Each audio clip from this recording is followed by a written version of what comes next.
Hi guys! Good morning everyone. Ayan, medyo maaga po tayong nagising today, kaya maaga po tayong nakapagluto para sa ating lunch. So, meron po tayo dyang mga leftover din na pork steak na Sharon ko pa nung last na tugtugan. So, iinitin lang namin yan.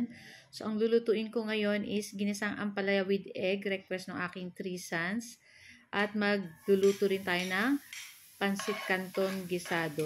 So, marami na yung ating lulutuin para hindi na tayo magluto ng dinner. So, hanggang dinner na po yung aking niluluto usually po is hanggang dinner naman na po. Kaya minsan akala nyo madami. Para isahang luto po, ayan. Tapos, yung matira ng lunch, so hanggang dinner. So, umaabot pa naman ng hanggang dinner.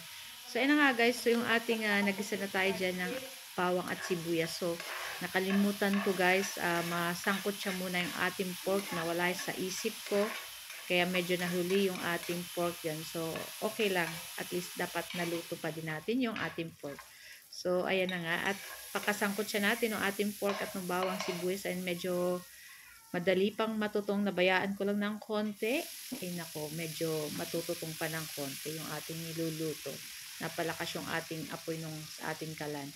So, after nyan guys, nilagay ko na yung ating slice na ampalaya. So, binabad ko lang yan sa may tubig na may asin.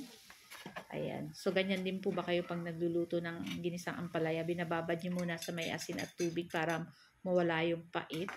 Ayan, pagkatapos guys, ayan, nilagay na natin dyan yung ating 4 na pirasong itlog na binati dyan sa ating ampalaya.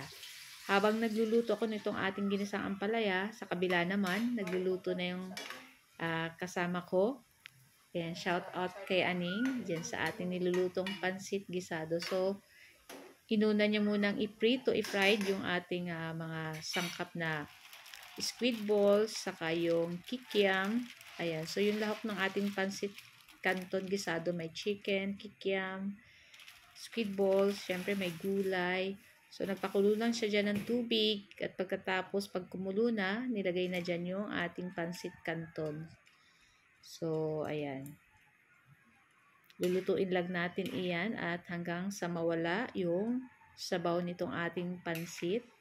At pag madali nang mawala yung sabaw ng ating pansit at madali nang maluto yung ating noodles na pansit, ilagay na natin dyan yung mga gulay. Ay makita nyo, sobrang dami ng sahog. Parang mas marami pa yata yung sahog kesa sa pansit. Charot. Pero masarap naman guys. Ayan, shout out kay Ate Aning sa masarap na pansit canton gisado. So guys, ito lang po yung aming video today at sana po ay nag-enjoy kayo.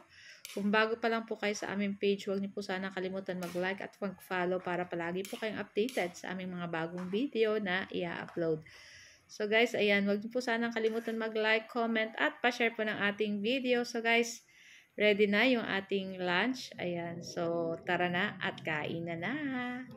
So, samahan nyo na po kaming kumain. So, yung ating leftover, ayan, yung ating pork steak siguro ang tawag dito. Tapos, ayan, yung ating napakasarap na pansit canton. So, guys, thank you for watching.